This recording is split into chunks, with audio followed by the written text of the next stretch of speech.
Buenas tardes, muchísimas gracias por la asistencia. Agradezco a Pedro Suárez esta dilatada y más que generosa presentación, así como la invitación a participar de estas jornadas. También a Ignacio Rodríguez por dar el espacio, la acogida y, bueno, y a todo el público asistente. Voy, como me suelo ir por las ramas, ¿no? Me gustan mucho las ramas, tengo la conferencia escrita y en algún momento, pues si nos podemos permitir alguna digresión, pues bienvenida sea. Y precisamente para introducir una lectura de tantas otras que podríamos hacer de este poemario titulado Otro mar, otro suelo, de Nilo Palenzuela, me gustaría iniciar con una pequeña introducción. En la biografía que Antonio Pau publica en 2007 titulada Vida de Rainer Maria Rilke, la belleza y el espanto, escribe: en su primera carta a Rilke, Franz Xaver Capus se queja de que los editores y las revistas han rechazado sus poemas y el poeta le contesta: abandone todo eso, prosigue Rilke en su respuesta. Está usted mirando hacia afuera y eso es precisamente lo que ahora no debería hacer. Nadie le puede aconsejar ni ayudar. Nadie. No hay más que un medio. Adéntrese en sí mismo. Busque en sí mismo hasta descubrir el motivo que le impulsa a escribir. Examine si ese motivo hinca sus raíces en lo más hondo de su alma. Reconozca si se moriría usted si se le impidiera escribir. Y ante todo esto, pregúntese en la hora más callada de la noche: ¿debo escribir? Vaya cavando y ahondando en sí mismo en busca de una respuesta profunda. Y si es afirmativa, si responde usted a tan grave pregunta con un sí, debo, firme y claro, entonces construya su vida de acuerdo con esa exigencia, que hasta su hora de menor interés y de menor importancia, llegue a ser signo y testimonio de ese impulso que la apremia. Acérquese a la naturaleza e intente expresar, como si fuese el primer hombre, lo que ve y lo que siente, lo que ama y lo que pierde. No escriba poemas de amor. Huya al principio de formas y de temas demasiado corrientes. Son los más difíciles. Porque hace falta una fuerza muy grande y muy madura para expresar algo propio, ahí donde ya hay muchas aportaciones buenas y también brillantes. Por eso, aléjese de los temas generales. Acuda a los que cada día le ofrece su propia vida. Describa sus tristezas y sus anhelos, los pensamientos fugaces y su fe en lo que es bello. Y dígalo todo con íntima, callada y humilde sinceridad. Válgase para expresarse de las cosas que le rodean, de las imágenes que acudan a sus sueños y todo lo que vive en el recuerdo. En ese mirarse para obedecer al imperativo de la escritura, Nilo Palenzuela ofrece un ejercicio atento e íntegro. En ese mirarse para escribir, como entendía Rilke, la creación poética, cito lo que acabo de leer, acudir a los temas que cada día le ofrece su propia vida, en ese valerse de las cosas que le rodean, de todo lo que vive en el recuerdo. A partir de todo esto, considero que Palenzuela crea este poemario, Otro mar, otro suelo, publicado en 2022 en la editorial El Sastre d'Apollinaire, y que ha sido traducido además al francés en el año 2023 por Marie-Claude Durand-Guizou, ¿no? Y como vimos hace unos días, ya Nilo Palenzuela había escrito muchísimas cosas, ¿no? Desde ensayos con diferentes temas literarios, filosóficos y artísticos. En las últimas 4 décadas no ha dejado de publicar obra poética y creativa, también ha impulsado exposiciones artísticas y bueno, llega este poemario, una composición donde, en mi opinión, queda evidenciado el consejo dado por Rilke al joven Capus. Después de esta introducción, me gustaría titular el siguiente apartado, ya les digo, es una lectura, ¿sí? Con el título de Otredad. Desde determinadas perspectivas, toda identidad se construye a partir de lo que no se es decir, de su negativo, de su falta. también el lenguaje opera así. Cada significado se determina en negativo, ¿no? Es decir, se precisa por aquello por lo que no es. Por ejemplo, al decir mesa se delimita el concepto, ¿no? El significado de esa palabra mesa, construido a partir de todo lo que no es la mesa, todo aquello que no significa mesa. Esta óptica, esta perspectiva, subvierte el sentido positivista que generalmente ha prevalecido en las definiciones de conceptos e identidades. De hecho, las grandes narrativas o discursos, ¿no? Las naciones, las teorías, las religiones, se han afianzado tanto a lo que sí son, que relegan al lado de la otredad aquello que no son, y de hecho operan frente a ello en términos de férrea oposición a veces. Esta perorata no es gratuita, ¿no? Sino que sirve para explicar cómo creo que ha procedido Nilo Palenzuela para responder al consejo de Rilke. Mirarse a uno supone mirar qué se ha dejado de lado, qué se ha ubicado en la parte ensombrecida o marginada, qué parte de sí ha sido ignorada. Con esto no estoy diciendo que el autor presente un poemario rompedor, que no tenga nada que ver con otras cosas que ha hecho antes, no. De hecho, no resulta difícil percatarse de las relaciones y concomitancias entre este poemario y el resto de su obra. De hecho, hay algunos aspectos concretos que se vinculan con intereses mostrados en los otros contextos en los que Nilo Palenzuela ha desarrollado su quehacer. Sin ir más lejos, podríamos establecer relaciones claras entre pasajes o menciones de este poemario con el contenido de la ponencia que ofreció hace unos días aquí. Así, no quiero que se entienda esta lectura, insisto, una entre tantísimas otras, como un poemario insólito, venido de la nada. Porque mucho de lo que encontramos en él ya estaba antes, quizá expresado de otra manera, pero estaba. Tal como funciona lo negativo del lenguaje, aunque no se nombre, aunque no ocupe una posición central en el discurso, está, o al menos está de otra manera. Así, para seguir estructurando esta lectura, como ya les digo, propondré algunos motivos o materias que están presentes en el poemario, siempre como oportunidad para dialogar y no para cerrar o acotar las posibilidades interpretativas, estéticas y también de deleite del poemario. Por eso vamos a ver algunos pasajes y pueden leerlos a medida que vamos avanzando en esta interpretación. Comenzaría destacando la portada, es una fotografía de la artista Teresa Correa que refleja el Pont de Martyrs, uno de los puentes que atraviesa el río Níger en la capital maliense, y lo que se oculta en sus páginas son unas aproximadamente 80 páginas divididas en 7 partes. Cada una de ellas es un gran poema en el que se intercalan en ocasiones pasajes prosaicos que no abandonan el tono lírico del resto. Estas partes son una forma de estructurar. Si bien la sensación de conjunto está perfectamente lograda, ya que hay correspondencia entre lo que se expresa a lo largo de toda la obra. A su vez, es un poemario como un mapa de múltiples referencias, por ejemplo, a la isla de la Reunión, como saben, una isla del Índico, departamento de ultramar francés al este de Madagascar, también a Senegal, a Mali, a Ruanda, a Canarias. Los elementos descriptivos se entremezclan con preguntas grávidas y solo puntualmente emerge explícitamente el yo.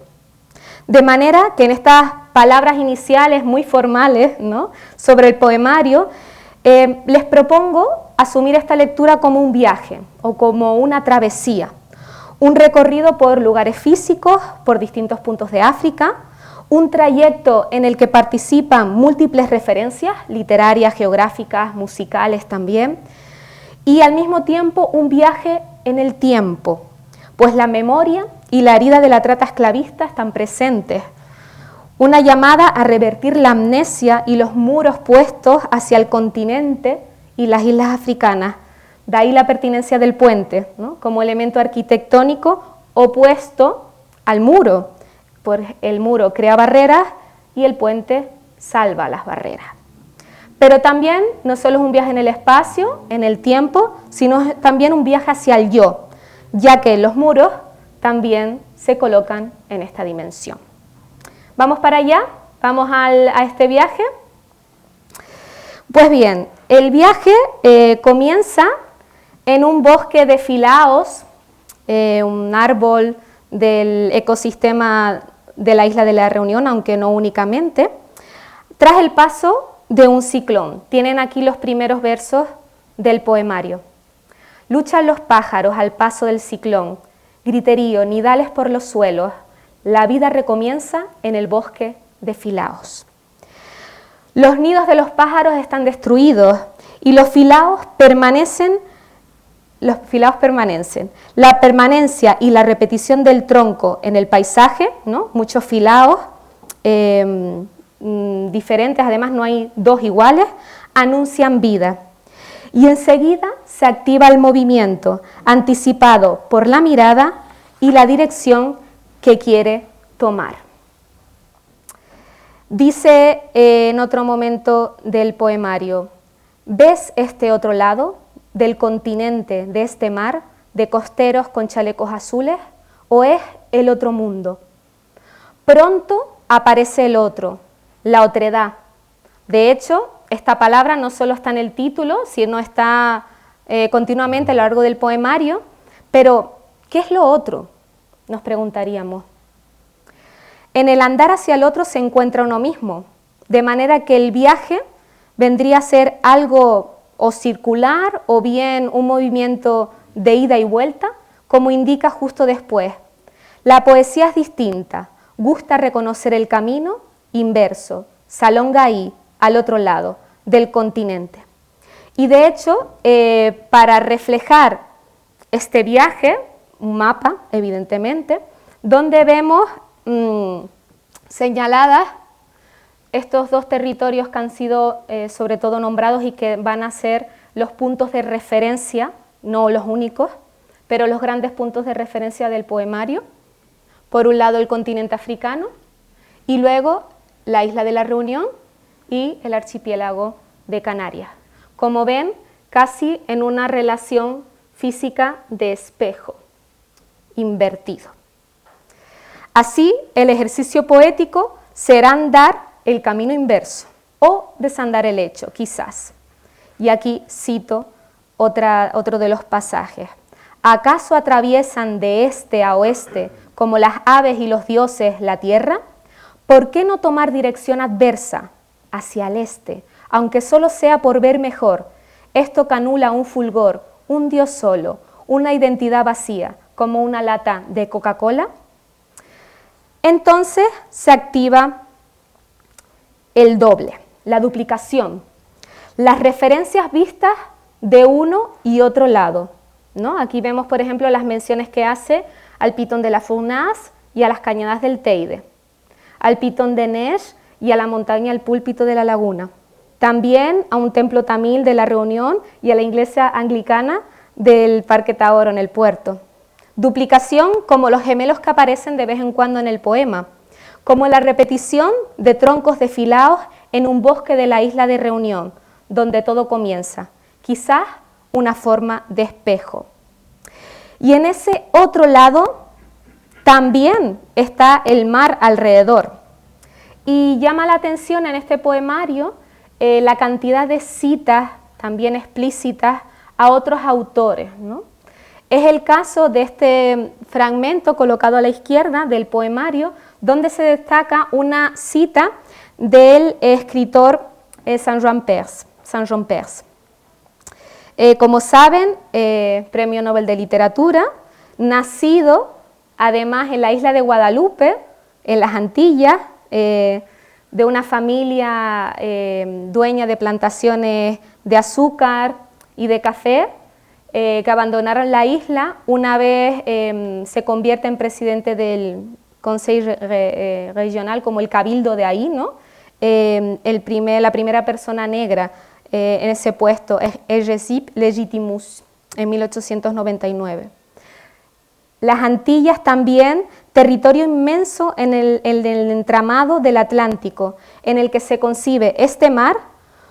El mar en torno hace rodar su tumor de cráneo sobre las playas como gran territorio de cementerio, como el océano donde se hundieron muchos barcos negreros.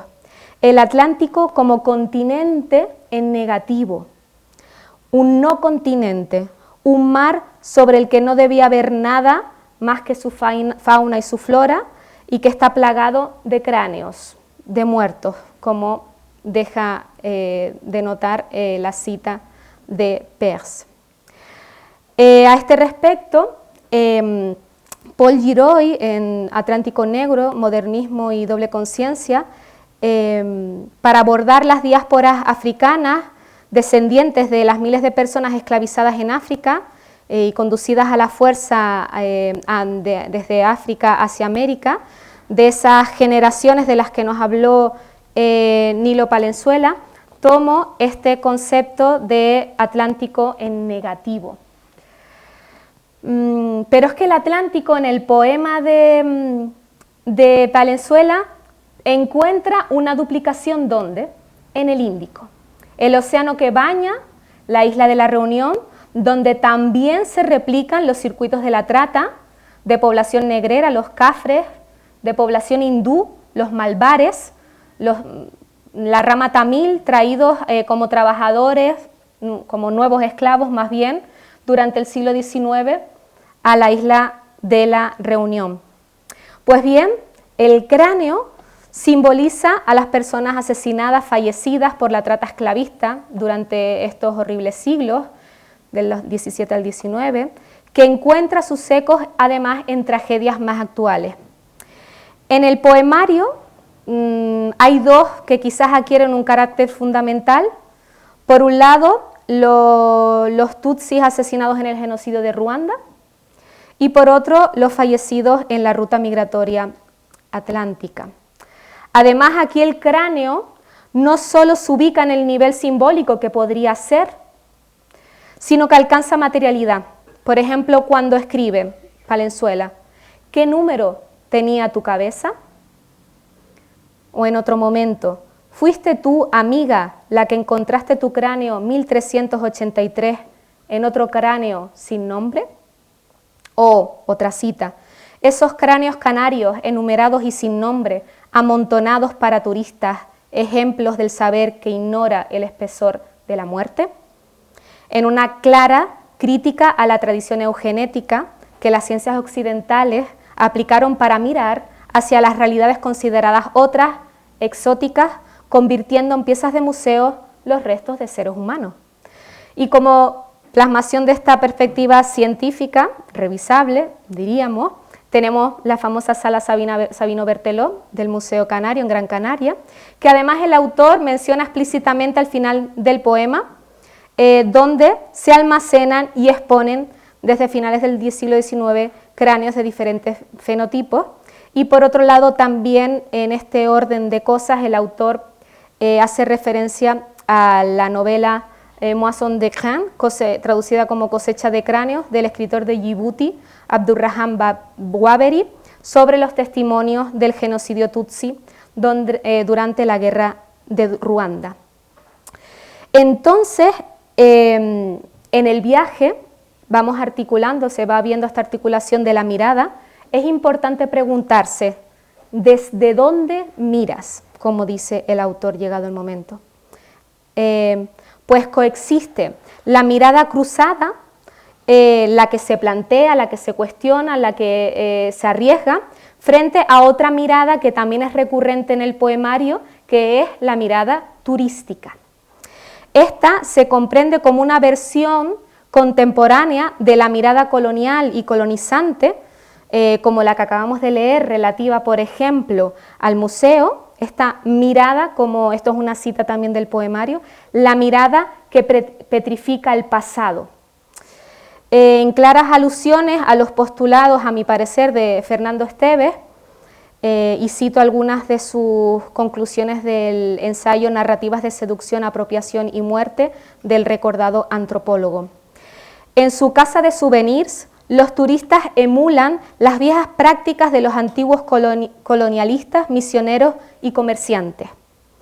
Turismo y consumo rebasan en cualquier caso en la promesa de restitución del auténtico, en especial de los tiempos pasados y desde los lugares distantes, cuyas trazas son encarnadas por los objetos exóticos y antiguos que son traídos a la presencia mediante la adquisición personal y o de la compra. Es el fin de la cita de Fernando Esteves. Ahora bien, entonces, ¿cómo restituir lo desaparecido? A quienes ahogaron, a los asesinados, como escribe Nilo Palenzuela, ¿qué destino de huesos? ¿Qué celebración?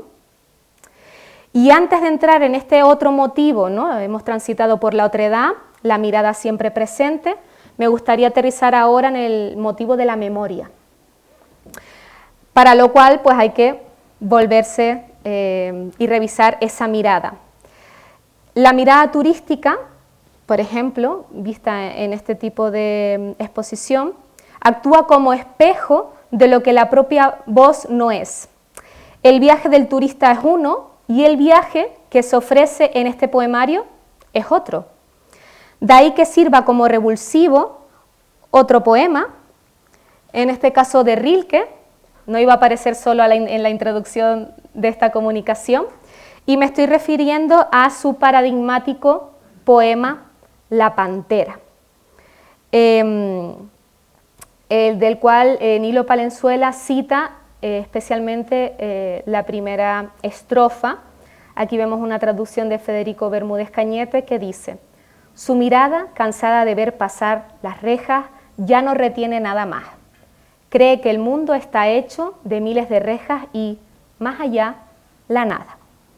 La jaula identitaria, sobre la que también disertaba Fernando Esteves, comunica con los barrotes que observa la pantera, por la parte de Rilke, en Le Jardin des Plantes de París. Un gran jardín rodeado todavía hoy en día por museos, además. Por el zoológico donde Rilke observó e inspiró la pantera que inspiró este poema, por el Jardín Botánico, el Museo Nacional de Historia Natural. Entonces, ese mismo Jardin des Plantes hoy en día sigue siendo un epicentro de esta mirada museística y también turistificante en la capital parisina. Y además vuelvo a recordar unas palabras de Antonio Pau en la biografía del poeta de Praga, ¿no?, de Rilke. El poeta no va solo al Jardin des Plantes para ver los animales y las flores, va también al Instituto Médico Legal a ver los cadáveres y los observa con la misma penetrante mirada con la que contemplaba las panteras, las gacelas, los flamencos, los cisnes, los papagayos o las hortensias azules y las rosas. Fin de cita. Así, si estableciéramos un correlato entre la cita inicial de esta comunicación, ¿no?, ese consejo que dedicaba a Capus, y esta mirada revelada en las palabras de su biógrafo Antonio Pau, diríamos que Rilke recrea la cosa en el poema. Da igual si la cosa es una flor, si es un animal enjaulado, si es un cuerpo fallecido. Hay una objetivización de los cuerpos. En este punto se observa un alejamiento de la propuesta de Nilo Palenzuela, dispuesto a invertir esta mirada más tradicional, como escribe en la página 30. Cito: el cansancio de la mirada después de tanto ver los mismos barrotes. La jaula representa el límite propio en la definición de la identidad y abre la puerta a pensar qué hay al otro lado de esos barrotes. De ahí que se active la memoria de la trata esclavista y se observe en suelo propio lo que se supone que solo estaba en suelo otro. Y comienzan a desdibujarse la frontera entre lo preconcebido como propio y lo preconcebido como otro, ¿no? Y aquí vemos un fragmento un poco más extenso que dice así: aquí donde nadie naufragaba, disculpen el italiano, in finché il mar fu sopra noi ricciuso, donde la mar cubre por fin a Ulises, cita de Dante. Aquí también llegaron cimarrones y negros, con miedo, como el animal encerrado en el zoológico. ¿Era una leona? Piezas a la laguna, pero eran mandingas, yorubas, diferentes al otro lado de tu continente, bantúes almacenados en Zanzíbar y en Isla de Mozambique. Por eso vas y vienes de la casa Lercaro, tan cerca, como si todo pudiera olvidarse, sin escupir nada, sin anonadarte entre lo que es y no serás ya más. ¿No es entonces la memoria la que arde? ¿De dónde nace este mito que es oscuro y salta todavía en la garganta, árbol negro? El relato de que en Canarias no hubo esclavitud, que aquí no pasó nada de eso, se desmorona en este viaje. De hecho, este motivo resulta central en el poemario, tal y como se expresa en otros pasajes. Por ejemplo, este. ¿Cuántos se ahogaron aquí, en las bodegas del barco, en orden como piezas, solo, dolor, orín y recuerdo, tierra, arena, memoria que asciende y borra? Estaban en los cuadernos de bitácora, en los navíos que pasaron por los puertos de Canarias, estaban en los archivos del Hotel de Soubise. ¿Cuántos salen, Leconte, que escribiste sobre el barranco de Saint-Gilles, sobre los negros que huían hacia Mafate y de la esclavitud? ¿Cuántos supieron que alzabas la voz contra tu padre?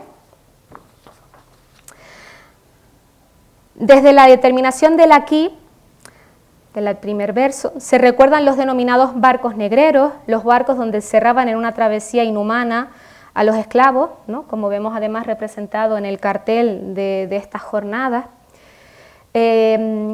La referencia al Hotel de Soubise se refiere a un antiguo hotel parisino que hoy es la sede de los Archivos Nacionales de Francia. De alguna manera aquí el poeta abre la pregunta: ¿qué se considera digno de ser guardado en unos archivos nacionales, en unos cuadernos de bitácoras? ¿No son dignos los muertos que dejaron los siglos de voraz expansión colonial del sistema de la plantación en uno y otro lado del océano? ¿Por qué no? ¿Por qué tampoco se sabe que el conocido escritor Leconte de Lisle, nacido en la isla de la Reunión en el siglo XIX, hijo de plantadores, que seguramente escogió este sobrenombre para desvincularse de su familia aristocrática, defendió la abolición de la esclavitud? Leconte, como aquí Palenzuela, alza la voz contra el padre Rilke, como escribe después: ¿podré recogerte aún de la memoria o inventarte? ¿Podré protegerte aún en París, en Lisboa, en el puerto de la Cruz y los Barrostes? ¿Fuiste para volver en este tiempo? El sentido de la jaula encuentra también un significado contemporáneo, ejemplificado a través de los versos citados aquí de Alberto Pimenta, un artista portugués que se encerró durante 2 horas junto a las jaulas de los chimpancés, en el zoológico de Lisboa, en una especie de imagen y reflexión en torno a lo que además se precisa en el poemario, esta esclavitud sin fin, como escribe además en la página 71 el autor: perro calla, hilo visible por una vez, para esta distancia, d'un lado da jaula, os que ven do outro, os que são visto, y viceversa, calla. En este pasaje encontramos la alusión a los perros, entendemos, como signo del colonizado. Quieto perro es una cita de Fausto, de Goethe, que encontramos en Otro mar, otro suelo, que también incluye Palenzuela en un poema titulado Y la Reunión, en un monográfico, ¿no?, de Guaraguao, la revista de cultura latinoamericana, editado por nuestro autor y titulado Dar con África, que me ha sido de gran utilidad para preparar esta comunicación, entre cuyas páginas pueden encontrar además una amena y enriquecedora entrevista realizada a Pedro Suárez. El perro, en todo caso, en el caso del poema, tiene que estar callado, no puede hablar sobre el hilo desvelado. Y en este orden de cosas alude a Rafael Romero Quesada, el autor Alonso Quesada, como saben, protagonista de las Letras Canarias de este año, quien en 1922 publica un demoledor artículo titulado Ventajas del bautismo, que retrata la llegada de un barco español desde Guinea y el desembarco de personas negras en el Puerto de la Luz. Palenzuela incluye un extracto de este ensayo, de este artículo, que interpretamos como un ejemplo de esta repetición del discurso oficial no cuestionado, una forma de reproducir lo que Frantz Fanon, el escritor y psiquiatra martiniqués, bien explicó en su obra Piel negra, máscaras blancas, o lo que hace años le escuché a Víctor Ramírez, el escritor de Gran Canaria, que denominaba el castrado que castra, ¿no? Es decir, el colonizado que reproduce la colonialidad. Ya Palenzuela había mencionado a Quesada antes, en un paréntesis, a continuación precisamente de nombrar a la pantera y a la leona enjauladas. Decía dentro del paréntesis Palenzuela: Quesada, atrapado en su isla africana, ¿no pudo soñar lo que el continente resguardaba? Demasiada soberbia de Europa en las entradas y salidas del puerto, incluso para un insular tan desvalido. Pero aquí, después de esta referencia larga que dije de ventajas del bautismo del artículo de Quesada, Palenzuela escribe: esta es tu sangre, este es tu cuerpo. ¿Por qué disimulas? El océano tiene aquí sus fosas de vivos. ¿Quién podrá remontar desde el mundo de los muertos? Y no sé qué les parece, pero hay algo en esta parte que me recuerda al famoso verso con el que comienza Domingo Rivero su poema Yo a mi cuerpo, que rezaba: ¿por qué no he de amarte, cuerpo en que vivo? Y bien, y pasamos a otro de los motivos, ¿no? Estos temas, y es precisamente la voz y el silencio. Esta ponencia se titula Miradas cruzadas, ¿no? Pero más que miradas cruzadas, ahora propongo hablar de las voces que dan vueltas, cita del poemario, las voces que danzan sobre las cosas, también citado del poemario. ¿Por qué? Porque hay un paralelismo entre la voz y la travesía, el viaje espacial, temporal y vital, cito, para reconocerte en una larga marcha que venía en la voz. Voz y viaje buscan redireccionarse, observar con otra clave la historia repetida y no cuestionada. Como habrán deducido por los pasajes que hemos visto, la voz del poema no es homogénea, tampoco es sentenciadora, sino es una voz inestable, discontinua, que busca, que se pregunta mucho y que abre la interpretación a observar el reverso de la voz, es decir, el silencio, lo no dicho. ¿Qué es lo que no se ha dicho sobre la memoria? ¿Quiénes no han hablado? ¿Qué parte de la historia no ha sido enunciada? De ahí la relación con la garganta, un símbolo que ya ha aparecido en algunos pasajes que hemos leído y que además se vincula con el árbol, ¿no? Son imágenes parecidas, ¿no? En esa verticalidad del cuerpo, la verticalidad de la garganta y la verticalidad del árbol, también como cauce o canal entre dos partes. La garganta como puente, ¿no? El puente horizontal, aquí uno vertical, entre dos lugares, el pasado y el presente, los muertos y los vivos, el yo y el otro. A este respecto, leemos esta pequeña cita: y todo todavía en la garganta, con un árbol, que acompaño con una ilustración de la artista cubana Sandra Ramos, presente en otro de las obras creativas de Nilo Palenzuela, Animales impuros. Lo que se queda en la garganta no termina siendo pronunciado, igual que el dolor. Y cito otro pasaje: ¿qué palabra, qué silencio cauterizará lo que somos y no podremos ya ser? Otra cita: ¿qué palabras tras la desaparición? De hecho, lo que queda, finalizando el poema, no sabemos si finalizando el viaje, es precisamente el silencio, como se indica en este pasaje que procedo a leer.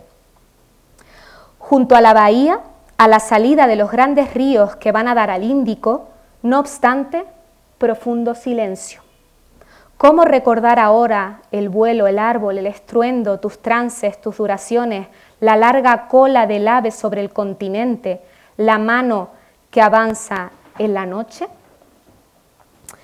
Y ya, para ir finalizando, no el viaje ni el trayecto, pero sí esta intervención, se revela que de haber un objetivo, una intención en este poema, es el de hacer un ejercicio, como decía al principio, de mirarse a uno, de mirarse en la realidad, lo cual implica, utilizando palabras traídas desde el principio del poemario, implica enunciar o hablar, y ahora cito, de África sin fantasmas, como hormigas gigantes, con huesos gigantes, con Eshu visto del revés. ¿Quién no guarda un diablo en su templo como una fotografía en blanco y negro o un negativo? Por otro lado, podríamos decir que este poemario se propone desarticular las fronteras entre una enunciación del yo que niega el suelo que pisa, el mar que lo baña. Y cito, en este y otro mar, en esta y otra casa, África, ¿estabas ahí desde cuándo? ¿Cómo no la viste si se anudaba en tu corazón, si ahí anidaba? Así como veíamos en el mapa del principio, en el poemario Canarias y la Reunión son contornos, son espejo, la duplicación de la que hablábamos, como se indica en otra parte, ¿estoy a este lado de África o en esta isla del Índico?, se pregunta el poeta. Por eso se propone aquí ir al este, en el fragmento que tienen a su derecha, como reorientación de la mirada, demasiado ensimismada en el occidente, e ir hacia el continente como estrategia para entenderse. Y además no podía terminar esta intervención sin hacer mención al amplísimo arco de referencias que se despliegan en el poemario. No solo las que ya hemos citado, algunas que ya no tenía sentido poner aquí porque no cabían, ¿sí? Pero es que nos referimos a lugares, ríos, autores, eventos, ¿no? Y sobre todo personas, ¿no? Vemos, por ejemplo, las alusiones a los padres del movimiento de la negritud, sobre el que además Nilo Palenzuela nos habló el otro día, Léopold Sédar Senghor, además con referencias explícitas al famoso poemario del senegalés Sol Negro, que comienza, este sol no es como ninguno de esos otros soles, no está en el cielo ni en el mar. También a Léon Damas, de la Guyana Francesa, y a Aimé Césaire, de Martinica.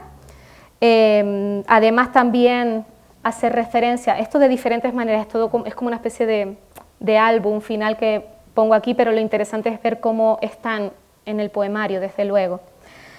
Por ejemplo, las referencias a los poetas marroquíes Mohamed Chakri y Abdel Latif Lahabi. Como dejé caer antes, la música es sustancial también, la presencia musical en este poemario, además con referencias directas a personas que reconocerán como Cesaria Évora, o otras que no he podido incluir, como la cantante Miriam Makeba con su célebre Pata Pata, que además es mencionado en el poema. También la música maloya, Patrimonio Universal de la UNESCO, que es una de las músicas tradicionales de la isla de la Reunión. Además, como referentes de este viaje, aparte de las menciones a Ulises, por supuesto, también a Dante, con pasajes de la Divina Comedia, como alguno que incluimos, o el viaje al Parnaso, de Miguel de Cervantes. Sin ir más lejos, también es fundamental la presencia del artista reunionés Jacques Ventit, del que Nilo Palenzuela comisarió una exposición en el CAM hace algunos años, de Alberto de la Cerda, poeta portugués nacido en la isla de Mozambique. Además se desprende como un ánimo por vincular a algunos de los grandes poetas del canon occidental de los que se desconoce que tienen vínculos con estas zonas, o bien con África o bien con las Antillas francesas, ¿no? El caso citado de Saint-Jean-Perse o de Le Conte de Lisle. También hay referencias a la fotografía a través del maliense Malik Sidibé, a las películas, por ejemplo Bamako de Abderrahmane Sissako, Aminata Traoré, política y escritora maliense, además una de las voces más respetadas de la comunidad africana actual, referentes también de la cultura popular como Madame Boniface, y a los recordados Eduardo White, escritor mozambiqueño fallecido el año pasado, y al profesor Amadou Ndoye, experto también en literatura canaria y al que también echamos de menos. Una red de personas, referentes, comunidades, y podríamos preguntarles, ¿no? Preguntarnos ante este mapa, este recorrido por lugares, personas, eventos, paisajes, ¿dónde está el yo? ¿No?